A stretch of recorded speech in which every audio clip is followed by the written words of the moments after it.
So hello guys, welcome on our channel. तो आज हम बात करने वाले हैं क्वेश्चन नंबर 2 की, जो कि अपनी जनरल एंट्रीज पे बेस है। तो उससे पहले हम जनरल एंट्रीज के एक बार बेस चेक कर लेते हैं, कि एक बार रिमाइंड कर लेते हैं कि क्या अपन को जनरल एंट्रीज से सारे रूल्स याद है नहीं है। तो सबसे पहले जनरल एंट्रीज में कितने अकाउंट्स बनते हैं? तीन अकाउंट बनते हैं, पर्सनल अकाउंट, रियल अकाउंट और नॉमिनल अकाउंट। पर्सनल अकाउंट में क्या आता है? जितने भी पर्सन हो जाते हैं काइंड, कि जैसे कि Ram Shyam, debtor, debtors, creditors and वो सब। रियल अकाउंट में क्या आ जाता है? Cash, bank balance, stock, goods purchase, sales, plant, machine etcetera. And nominal accounts में क्या आ जाता है? All that fall the category, जो कि प्रॉफिट होती है, इंटरेस्ट होता है, डिविडेंड होता है, डेप्रिसिएशन होता है, लॉसेस होते हैं, एक्सपेंसेस होते हैं, वो सारे के सारे। ठीक है। तो पर्सनल अकाउंट का रूल क्या होता है? Debit the receiver, credit the giver. ठीक है। जो अब जिसको पैसा मिल रहा है उसको डेबिट करना है, और जो दे रहा है उसको क्रेडिट करना है। जो चीज़ अपने बिजनेस में आ रही है उसको डेबिट करना है, और जो जा रहा है उसको क्रेडिट करना है। जो भी लॉस है, एक्सपेंसेस हैं, उनको डेबिट करना है, और क्रेडिट किनको करना है? उसके अपोजिट में इनकम्स एंड गेन्स को। सिर्फ ये 6 रूल से टोटल चलता है। इसके वजह से पूरी जनरल इंटरेस्ट रहती है, इसके अलावा अपन को किसी चीज़ पे ध्यान देने की नीड नहीं है। तो अपन अपने क्वेश्चंस पे जाते हैं। क्वेश्चन कह रहा है, फर्स्ट फेब को what goods from Shri Mohan rupees 1200। अभी अपन ने जो है श्री मोहन से 1200 रुपये के गुड्स परचेज करें। इसकी जनरल एंट्री क्या आती है? परचेज अकाउंट डेबिट, कि अपन जो एक्टिविटी कर रहे हैं वो परचेज की कर रहे हैं, तो परचेज अकाउंट क्या कर अपन ने? डेबिट कर दिया। किससे कर रहे हैं? श्री मोहन से। तो श्री मोहन को अपन ने क्रेडिट कर दिया, क्योंकि श्री मोहन गिवर है, वो गे दे रहा है, और अपने रूट में क्या पड़ा था? क्रेडिट दी गिवर। अपन ने उसको क्रेडिट कर दिया, तो वो क्रेडिट में आ गया। 1200, 1200। नरेशन लिखेंगे, being goods bought from Shri Mohan rupees 1200। उसके बाद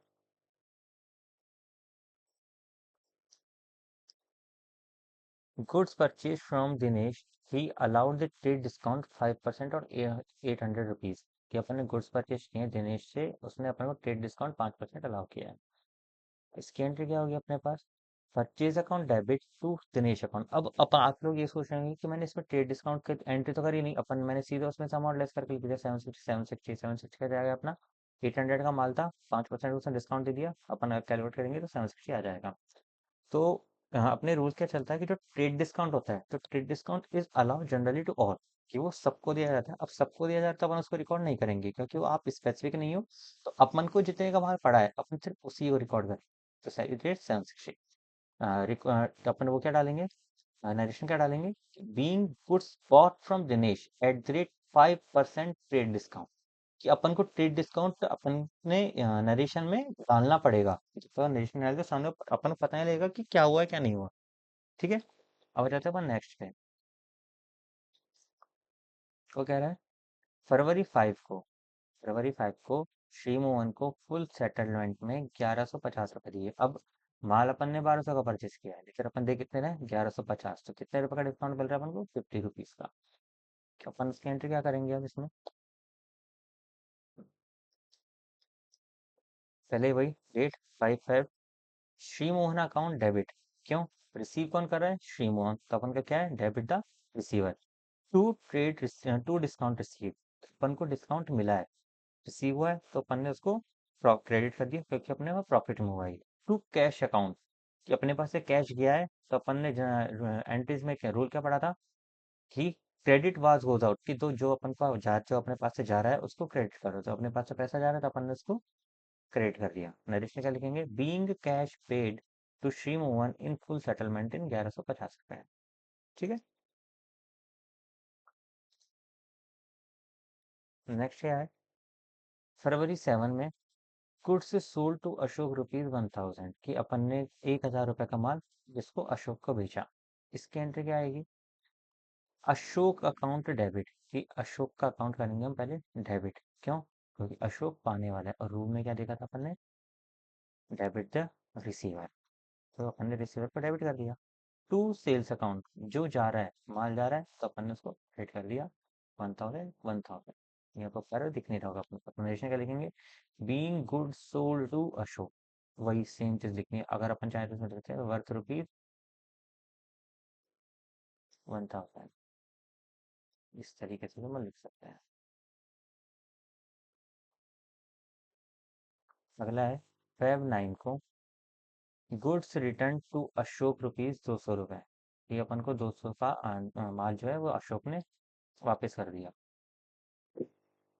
sales return account debit to Ashok account, ₹200, ₹200। Sales return क्यों? क्योंकि गुड्स इसमें वापस आ रहा है अपने पास, क्योंकि उसने रिटर्न किया है तो वो वापस आ रहा है।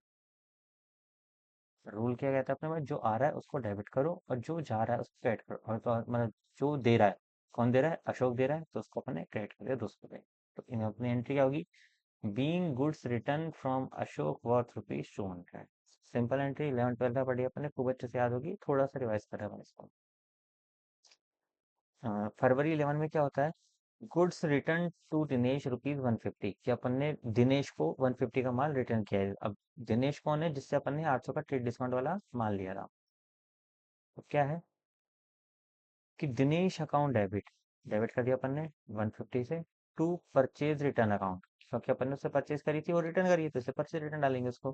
कितने से? 150 से। एंट्री क्या डालेंगे? Being goods return to Dinesh worth ₹150। ठीक है, सेम एज इट इज क्या करना है, जो अपन को क्वेश्चन में गिवन है ना, सिर्फ उस लाइन को आगे लिख कर, उस लाइन को लिख करके सीधे सीधे अपन को बीइंग लगा देना है बस। अब 13/5 का, 35 का क्या करा है? Paid life insurance premium of owner ₹1000। अब सबसे इंपॉर्टेंट चीज में क्वेश्चन में बच्चे गलती क्या कर सकते हैं अपन, कि उसने इंश्योरेंस प्रीमियम पे किया है ऑनर का। अच्छा, अपन ऑनर का किया है तो ये हो जाती है अपनी ड्राइंग्स। सबसे इंपॉर्टेंट चीज कि अपन को इसको ड्राइंग्स मानना है। अगर अपन ड्राइंग्स में मारे तो लोग क्या, बच्चे क्या करते हैं, इसको P&L में डेबिट कर जाते हैं। बट ये P&L डेबिट वाली चीज नहीं है, ये ड्राइंग से जो पार्टनर ने कैपिटल में से पैसा निकाला है, और जब से कैपिटल से पैसा निकालते हैं उसे कैपिटल में लॉस होती है। बट इस केस में अपन क्या लिखेंगे? ड्राइंग्स अकाउंट डेबिट, अपने ड्राइंग्स डेबिट कर दी 1000 से, और उसका कैश का पेमेंट, कैश में पेमेंट किया है टू कैश अकाउंट 1000। एक बार मैं कंफर्म है कैश में पेमेंट है ना इसका? हाँ, खुद से नहीं रखा तो अपन कैश ही मानेंगे, इसने कैश ही दिया, कोई अमाउंट ज़्यादा बड़ी नहीं है। क्या लिखेंगे अपन फिर इसमें? Being life insurance paid as drawings of owners in cash. Next, फरवरी 15 में क्या करा है? Paid wages for construction of building ₹700। अब वो कोई बिल्डिंग कंस्ट्रक्ट करा रहा है। अब जनरल रूल क्या होता है कि जो भी मशीन से या फिर बिल्डिंग से खर्चे होते हैं ना, अपन उनको क्या करते हैं, उसी में ऐड ऑन कर देते हैं सेम। अपन उसके लिए अलग से खर्चा नहीं करते। तो अब जो ₹700 का उसने वेजेस पे करी है वो अपन बिल्डिंग में रिकॉर्ड करेंगे। तो उसका क्या होता है? बिल्डिंग अकाउंट डेबिट, क्योंकि बिल्डिंग असेट्स है, असेट्स आ रही है, डेबिट टू बैंक, पैसा जा रहा है टू बैंक अकाउंट। कितने से? 700 से 700।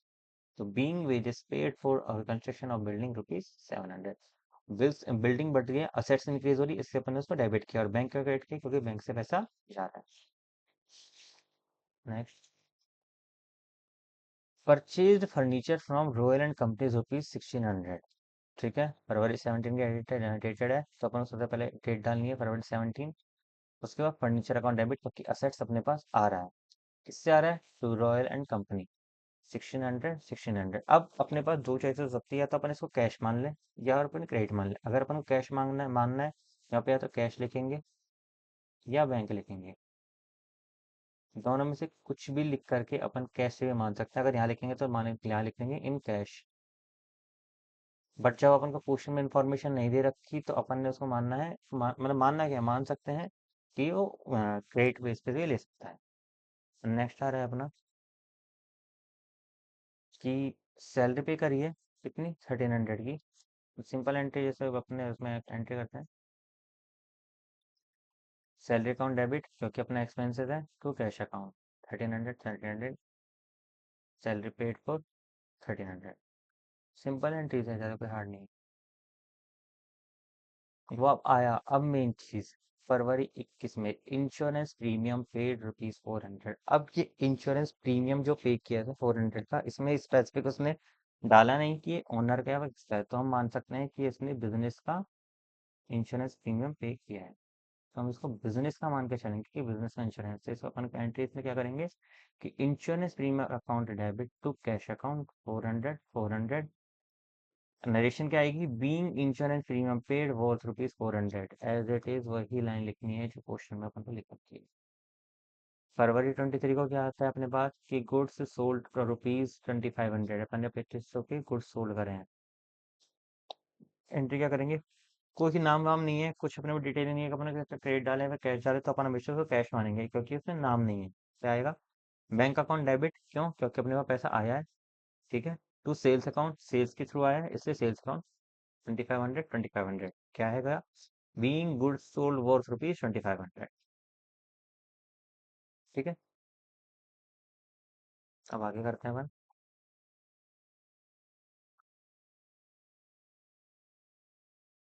अब वो कह रहा है कि 25 फरवरी को receive cheque from rupees Ashok 800, कि जो अशोक का हमने माल भेजा था उसका अपन को 800 रुपये का पेमेंट रिसीव हुआ है। इसकी क्या एंट्री करेंगे अपन अब? बैंक अकाउंट डेबिट, क्योंकि अपने पास पैसा आ रहा है, टू अशोक अकाउंट 800 800। ठीक है। क्या डालेंगे नरेशन में? Being amount cheque received from Ashok, an amount 800 लिखा, sorry, 800 cheque receive from Ashok, सीधा सीधा पैसे मिले, सीधे से एंट्री कर देंगे क्योंकि 800 का माल ही भेजा था अपन ने उसको। Being cash paid to Dinesh rupees 640, कि अपन ने दिनेश को 640 का माल भेजा है 27 फरवरी को, मतलब कैश वापस किया, मतलब पेमेंट किया है। तो इसकी एंट्री क्या करेंगे? Dinesh account debit to cash account. ठीक है। 640 640, being cash paid to Dinesh as full settlement. ये एमबीए पेपर में आ रखा है हमारे। तो आई होप आपको ये चीज़ समझ में आएगी। जनरल से चीज़ें ज़्यादा कोई हार्ड एंड फास्ट नहीं है कि अपन को ज़्यादा समझे करने में दिक्कत है। तो आज के लिए इतना ही। Thank you so much. अगर ये वीडियो पसंद आई तो लाइक करें, चैनल को शेयर कर सब्सक्राइब करें और शेयर करें। Thank you so much guys.